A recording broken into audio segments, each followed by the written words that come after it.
everybody. Welcome to BioS3 Raw TV Unfiltered. We're here today with Jea Jung. He's laughing over there because the tagline.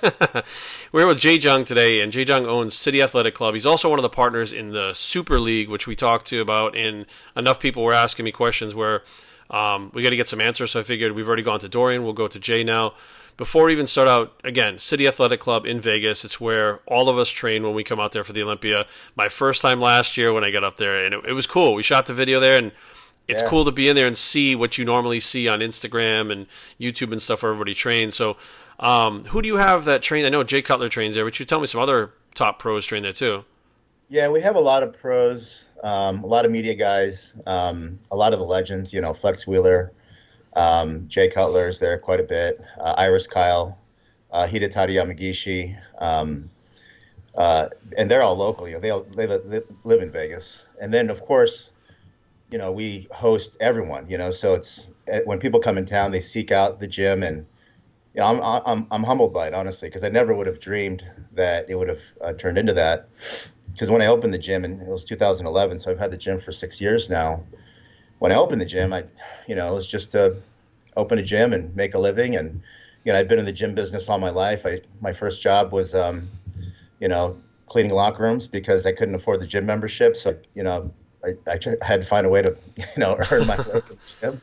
And then I, you know, worked as a trainer and sold memberships and all that stuff. And I actually owned a gym in Charlotte prior to moving to Vegas in 2010. So this is actually my second gym. But honestly, I never could have dreamed that I could have had an opportunity to open a gym that is frequented by these people that I looked up to, idolized, and now I'm proud to say these people are my friends, guys like you, great bodybuilders, great athletes, incredible fans that come through that are just passionate about fitness. And it's like my life is like a fitness expo, man. You know, one of the reasons I hate going to fitness expos because I live it every day. Right. You know, so but it's just awesome, and I'm truly humbled by it. No, I don't think a lot of people realize listening to this. You know, it was my dream to own a gym when I was probably about 17 or 18, and it was like, yeah, like Jerry's gym or Gold's gym, whatever it was going to be. It was going to be, you know, my gym. And then actually get to work for Gold and run a gym top to bottom, general manager, you know, everything that came with it. And I realized there's a lot of work, and I wasn't even the owner. Like when you're the owner, you know, especially when you're getting a new gym off the ground, people don't realize the amount of work and hours that go into running a gym. They just think you open the gym in the morning, you know, and everybody comes, they do their thing and they leave. But, you know, the reports, the money, the banking, everything that goes on with it, it's a lot of work. It's a lot of work. I mean, I love every minute of it, which, you know, I think is one of the secrets to doing anything is you have to love the process. Right. Just like bodybuilding, right? You got to love the meals, you got to love the workouts. But yeah, there's a lot of unglamorous stuff that goes into running any business, you know? You can say the same thing about the guy that owns the great nightclub in town, you know? It's like, oh man, that must be an awesome thing. I mean, you can hang out and, you know, chicks and parties and all this stuff, and people think the same thing about the gym. It's like, oh, you can work out all day and you can meet all the girls and you just have a good time, and it's just like, man, it's just never like that, you know. And if anything, it's probably the inverse. The more glamorous something seems from the outside, the more actual crap you have to deal with. The more not glamorous it is. Yeah, totally. I mean, I think it's actually kind of like this weird paradox, actually, because I have friends in the restaurant business, the nightclub business, you know, the stuff that you would, you know, the entertainment business, and the stuff that you kind of think is glamorous, you know, especially some of the big like movie stars and stuff, and I know a lot of people that are entertainers on the strip and stuff like that because they come to the gym too, and it's kind of the opposite of what you see from the outside looking in, you know. Who is somebody that has come to the gym that you were just blown away that they were there? That you were just like, I can't believe they're in my gym. Two guys, yeah. So two guys, you know, I've kind of conditioned myself not to fanboy over the years, you know, because in the beginning it was just like, oh my God, this is, you know, this famous bodybuilder or that person, or, well, let me say three. Jay Cutler was a big one because one of the reasons I moved to Vegas was because Jay Cutler had moved here, I don't know, it's many years prior to me, but developed this kind of this bodybuilding culture in Vegas, you know. So bodybuilding had become Vegas had become this bodybuilding town. And Jay was the Mr. Olympia at the time when I moved to Vegas. So when he walked into my gym and started working out there, like that was pretty awesome. So I would say him. The other one was The Rock, when The Rock Oh, The came Rock in. came in. Yeah, we hosted The Rock pretty recently. Great guy. We actually shut the entire thing down for him because I really was concerned, actually. I really was concerned that he would come in, everyone would mob Yeah. him, you know? And so we took every measure possible to make sure that he had a good workout, good experience, because I just know how serious he takes his workouts, you Yeah. know? Like it's a big deal to him. And so being his host, we actually shut the gym down for a couple of days. Actually, no, I think it was about a full week. And we gave our customers plenty of notice because I didn't want to, upset my members. But we did allow the trainers to continue their sessions with their clients, Yeah. but under the condition that they signed a piece of paper saying that I promise not to talk to The Rock. Like, if you want to pass by and give him a high five, cool. Yeah. But other than that, please do not talk to him, ask him for a photo, all that stuff. Yeah. And so everyone, it went like silky smooth, actually. I couldn't have been happier because I have such an incredible team of people in the gym. When I say team, I just mean my employees, my trainers, like everyone that's involved there. I think we're all kind of used to, the celebrities coming in. But, Rock's kind of on another level, Yeah, So, he lives a house here in Virginia, and he's building a gym out here, which apparently he has one in Miami or something like that. And he was at the gym training. He walked in, he keeps like his hood up, and he has a baseball hat on, and he walks in, and people just, he's tall, so they're like, oh, there's a tall guy over there. And my buddy was in the gym training, and he's like, I think that's The Rock working out over there. And people were noticing him, but they didn't bother him. They left him alone. He did his workout, and like when he left, a few people, walked out after him to talk to him and stuff. But I was surprised. Like, he came to the Olympia, and the Olympia shut down. Like, the expo basically shut down when he got there this year, and everybody came to the Flex magazine booth, and it was I don't want to say pandemonium, but it was like going to a wrestling show. Like, everybody was just there screaming and yelling, and I was like, holy shit. Yeah, so this is what I experience happening in the gym. When you have the gym population there, the everyday gym population, celebrity comes in. For the most part, the celebrity is left alone. But if one person goes up to that guy and the celebrity is receptive to it, Right. then all of a sudden the line forms, Yeah. And so I think everyone's kind of waiting for that first person to go approach that, and then if there's an opening, then everyone kind of like, so that's why it's important that you don't even let that spark Yeah. begin, because then it becomes an issue, and then it's like a 2-hour thing. So so he's number 2, and then number 3 recently, Mike Tyson joined the gym. No kidding. Tyson, local. Yeah, I had to fanboy on him. He's one of my true childhood idols. Do people leave him alone when he comes in? They just kind of let him do his thing, or? You know what? It's impossible with him. Over time though, he's there like every morning at like 9 or 10, and over time people kind of get accustomed to him being there. They've seen him a few times, so then it starts to wear off, and then he just becomes one of the people that you see every day. Yeah. So yeah, but I would say those are the 3. I don't want to leave anyone out because there's amazing people coming in all the time. But for me personally, those are the 3 that I was like, wow, it's amazing. Yeah. A buddy of mine was at Venice, and you never know who's going to stroll through there. But nowadays, a lot of guys don't. It's not like it was like 15 years ago with all the top pros training there and stuff. But he was there. Jean-Claude Van Damme was there. The Rock, Jay, and Arnold all at the same time. And he said, I didn't even work out. He goes, I just like walked over to the side and just kind of looked around, and he goes, everybody's just doing their thing, leaving them alone. I was like, it's a cool thing, Yeah. When The Rock goes anywhere, I can just imagine, like, my dad was a huge Elvis fan. They used to say that he'd have to literally go out after, like midnight or something like that. They would shut, whatever restaurant down.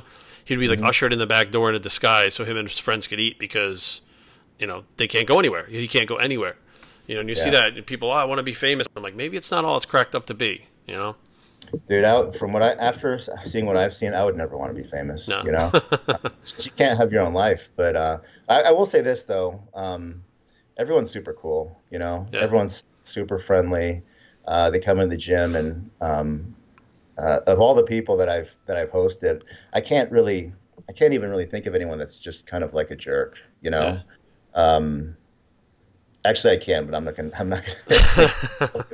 there's a couple of guys, but for the most part, like The Rock, Tyson, Cutler, yeah, it's just they're all very cool and Yeah, very, very easy to talk to if you do approach them. But so it's my job as the host. It's my job to make sure that their experience is good, and so I have to create and maintain a certain culture, yeah, and that culture being that everyone's there to work out, and we're gonna have some celebrities in, but just respect each other's space and time, and we're all there for the same things to work out. very So. cool. Well, I love the gym, and I can't wait to get back there and train. Again, July coming up, Super League. That's probably the next time I'll be down there to train. Why don't you tell us a little more about that? Like we did get some questions. I don't know if you saw the comment section lighting up and stuff Hmm. on the Yeah. video with Dorian. Whatever you need to tell us, let us know that people are asking. Well, let me start with this. Like, since on the subject of childhood heroes, so Yates is one of the guys that, well, when I first started bodybuilding, he was the man, So Yeah. for me to be working with him, it's just like, it's surreal. Um, I will say this, and this is something some people are aware of because they followed him after his bodybuilding career, and some people are not because they only know him as the bodybuilder. But Dorian is one of the smarter, most mentally powerful guys that I've ever met. And there's a reason why he was such a great champion, and it's because he was able to channel that mental energy. Right. Some incredible conversations, some really fast conversations about what is bodybuilding, where does it come from, where is it going, what really defines a bodybuilding athlete. So working with him in Super League has been amazing, and we just started. We just our first event's coming up in July. What's the nature of the questions that are coming in? I mean, people want to On know this? more about it. They want to know if it. Of course, there are a lot of people comparing it to CrossFit, which it's not CrossFit. A lot of people are asking who else is involved with it. Because there are other people involved with it that are pros. Yeah. And I think they're also asking, like, is it, Dorian mentioned it's not to compete with the IFBB, but they're also asking, has there been any blowback from the IFBB to say that, they're not supporting this? Okay, so let me tackle those one at a time. CrossFit. I hate that comparison. I don't even know where that comes from. Nothing's timed, in terms of like you have to do reps for speed. No, it's not functional, the way that people use the word functional these days, meaning that you can adapt to any kind of exercise and any kind of time constraint because you're this functional athlete and you're Right. adaptive and you can move your body in different ways. It's not about that. I mean, this is still very much bodybuilding. We chose 8 movements, and these are bodybuilding movements. They're performed in a bodybuilding manner. You're not running from one to the next. You're doing a set, and you're going to put as much as you can into that set to maximize the output. We can get into the rules a little bit later, but so the format is very much bodybuilding training. The equipment selections meant for maximizing bodybuilding output, and so yeah, that comparison is a little bit weird to me. But as far as the IFBB, so let's talk about that. I am and I always will be a fan of bodybuilding. That's how we all got here. That's how that's what I participated in as an athlete.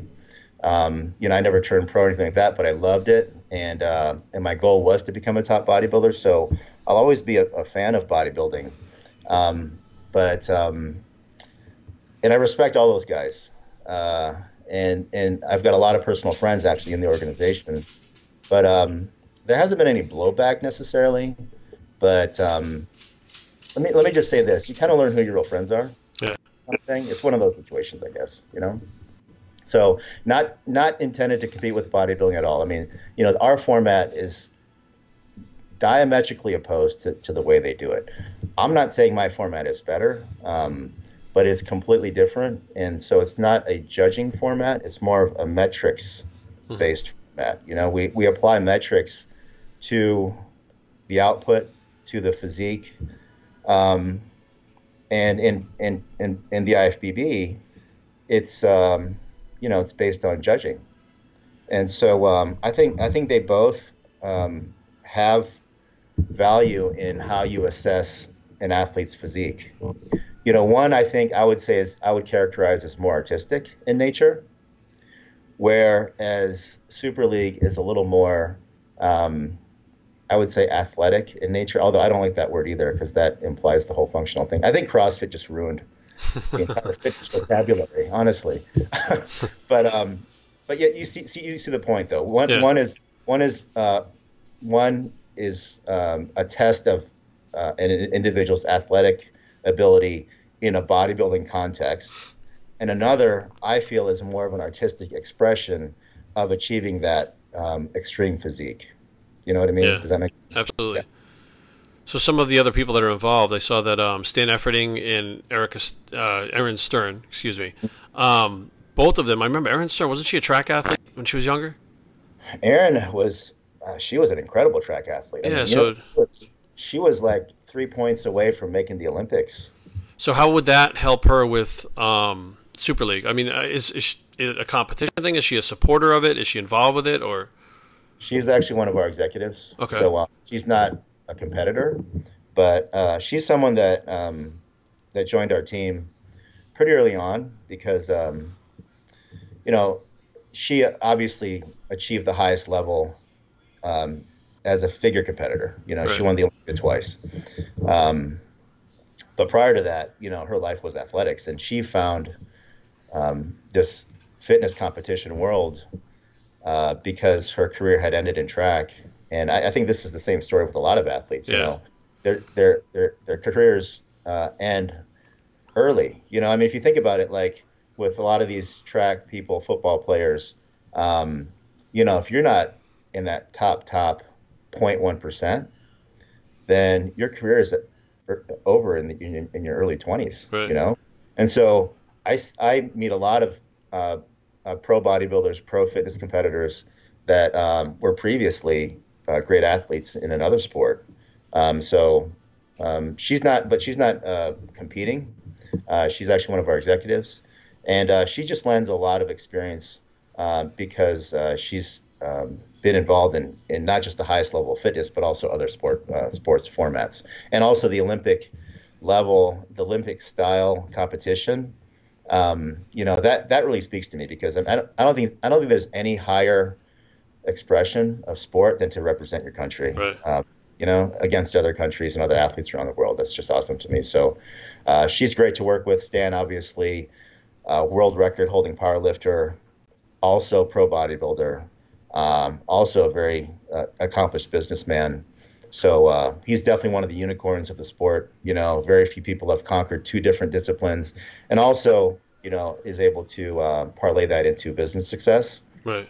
So in addition to Dorian, he's the president, Erin Stern, Stan Efferding, we've got a lot of other great athletes that are with us that are supporting the league, and we've got incredible sponsors too, so we have great support, and yeah, it's something that I'm very passionate about. We've got our first event coming up, and I feel very strongly that we can provide something that's really positive for athletes and fans.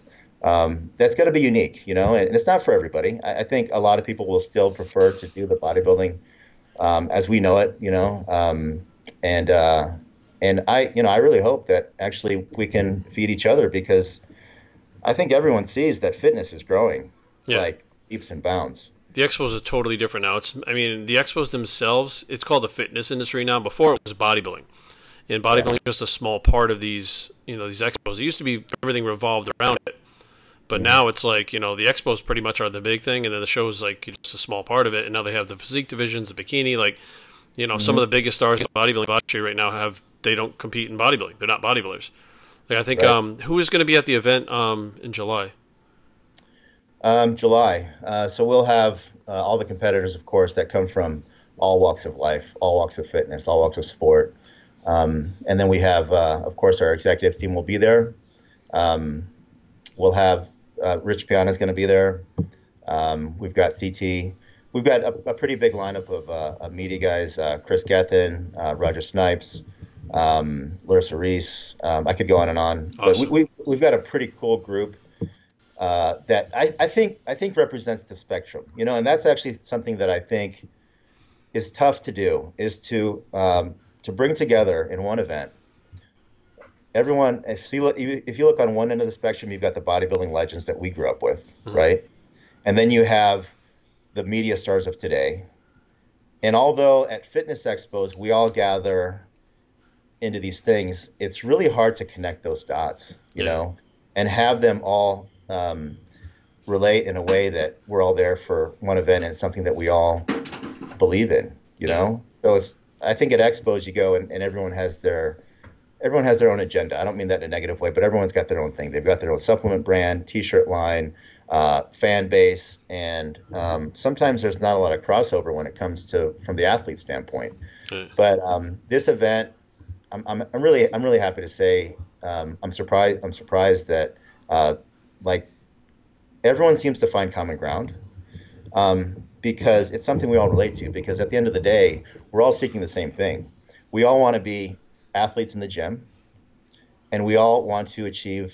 We all want to achieve that physique, Right. And so that's where it all starts, right, Jerry? Absolutely. It all starts from that, And so all this other stuff, the supplements and the clothing and the business and all that stuff and the media, like it all comes from really what's most core to what you and I do on a daily basis. And the reason why we do it is because we want to go to the gym, we want to get stronger, and we want to look better and achieve that physique. I mean, it's just kind of going back to that original concept. Well, I think a lot of people, this is great. Like doing these interviews and going to the expos and stuff, the best part of my day at 41 years old still is the time when I'm in the gym.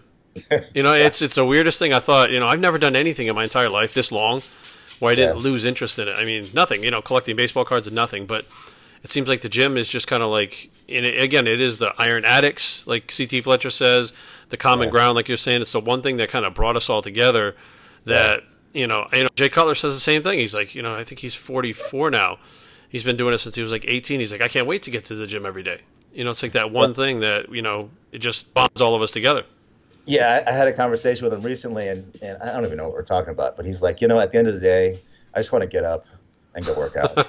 I mean, he's got all these businesses, and he's got these other obligations and travel and fans. He's like, man, I just like to get up and work out every day, I don't think that's going to change. I think we're all going to be in our 60s, and it's still going to be, what's the most important part of your day? It's like, Arnold's still doing it. Stallone's still doing it. I mean, if they're doing it, I look up to those guys and go, I got guys that I train, and they're mid to late 50s, and they're in the gym every single time they're there, and they're excited to work out, and they're happy about it. And I'm like, I guess it doesn't wear off, so I'm good with that. I'm fine with that. I think the industry, if we're going to talk about the industry, I think it's kind of wandered away from that, because it seems like everyone kind of has they're trying to find a way to turn their fitness into money. There's nothing wrong with that because obviously the holy grail of life is to find something you're passionate about and then to channel that into some kind of business or career or a way to make a living, and there's nothing wrong with that. But I think some people get into fitness for that reason, and that's just the wrong reason because now you're losing sight of what really is the heart of it, which is the gym experience, and you just and so in a lot of ways Super League is about creating a competitive format that is about the gym experience. If I had to really simplify it and boil it down, it'd be that. That's awesome. Well, Jay, let me get ways that people can get in touch with you and find out more information about Super League. It's superleaguelive.com, correct? Superleague.live. .live.com. And if they wanted to get directly in touch with you. Yeah, oh, sorry, let me correct you, Jerry. Superleague.live. .live. Okay. Yeah. And the Instagram is the same, superleague.live. Okay. If anyone wants to get in touch with me, they could email the Super League site. They could email the gym website. Okay. I'll go ahead and leave that information, info@superleague.live, or my personal email is jj@cityathletic.club.com. Cool. Awesome. I appreciate you taking the time. I know that you're a busy guy, and I'm looking forward to getting out there in July and hanging out with you guys to see what this is all about. Yeah, I look forward to hosting you again, and so you'll be out in July then. I'll definitely be there, man. Okay, awesome. I'll see you soon. All right, Jay. Take care, buddy. Thanks. Bye.